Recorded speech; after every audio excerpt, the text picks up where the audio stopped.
আমার প্রিয় ক্লাস 8-এর ছাত্রছাত্রীরা, তোমাদের সবাইকে স্টাডি ফর এডুকেশন চ্যানেলে স্বাগত জানাই। আজ আমি তোমাদের কাছে নিয়ে এসেছি তোমাদের দ্বিতীয় ইউনিট টেস্টের অঙ্কের তোমাদের যে পরীক্ষা হবে তোমাদের সেকেন্ড ইউনিট টেস্টে, তার নম্বর বিভাজন নিয়ে। অর্থাৎ পাটিগণিত থেকে কয়টি প্রশ্নের উত্তর তোমাদের করতে হবে এবং সেখানে কত নম্বর আছে, বীজগণিত, জ্যামিতি প্রতিটির ভাগ তোমরা খুব সহজভাবে বুঝে নাও। এবং তোমাদের সিলেবাসটা আমি চাইবো তোমরা স্কুল থেকে একবার জেনে নাও ফাইনাল, কারণ তোমাদের যে সিলেবাস সেইটা কিন্তু স্কুল কিন্তু চেঞ্জ করতে পারে। আমি তোমাদের নম্বর বিভাজনটা আলোচনা করে দিচ্ছি। তোমাদের সেকেন্ড ইউনিট টেস্টের পরীক্ষা হবে মোট 25 নম্বরে। সেখানে তোমাদের যে অতি সংক্ষিপ্ত প্রশ্ন, যে MCQ, সেটা থাকবে 3টি। সেই 3টি প্রতিটি 1 নম্বর করে, 1 গুণ 3 করে রয়েছে 3 মার্কস।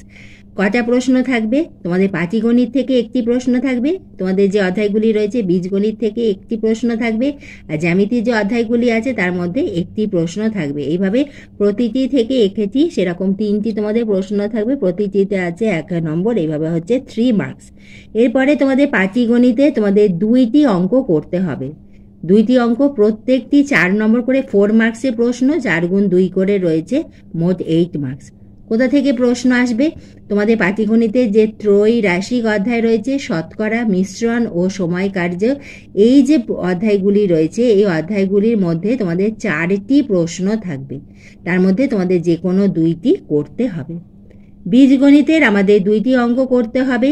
সেখানে আমাদের একটি হলো 4 মার্কসের, আরেকটি 3 মার্কসের। 4 মার্কসের যেটি, সেটি হলো তোমাদের লসাগু গসাগু থেকে থাকবে এবং সেখানে 2টির মধ্যে যে কোনো একটি করতে হবে। এবং আরেকটি যে অঙ্ক, সেখানে উৎপাদকে বিশ্লেষণ অথবা সরলীকরণ।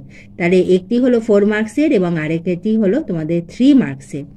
জ্যামিতির যে উপপাদ্য রয়েছে, উপপাদ্য 2টির মধ্যে যে কোনো একটি করতে হবে, সেটি হলো 4 মার্কসের। এবং জ্যামিতির যে প্রয়োগ, সেখানেও আমাদের 2টি থাকবে, তার মধ্যে তোমাদের যে কোনো একটি করতে হবে, সেটি হলো 3 মার্কসের। এইভাবে আমাদের 25 নম্বরে তোমাদের সেকেন্ড ইউনিট টেস্টের অঙ্কে নম্বর বিভাজন হয়ে থাকে।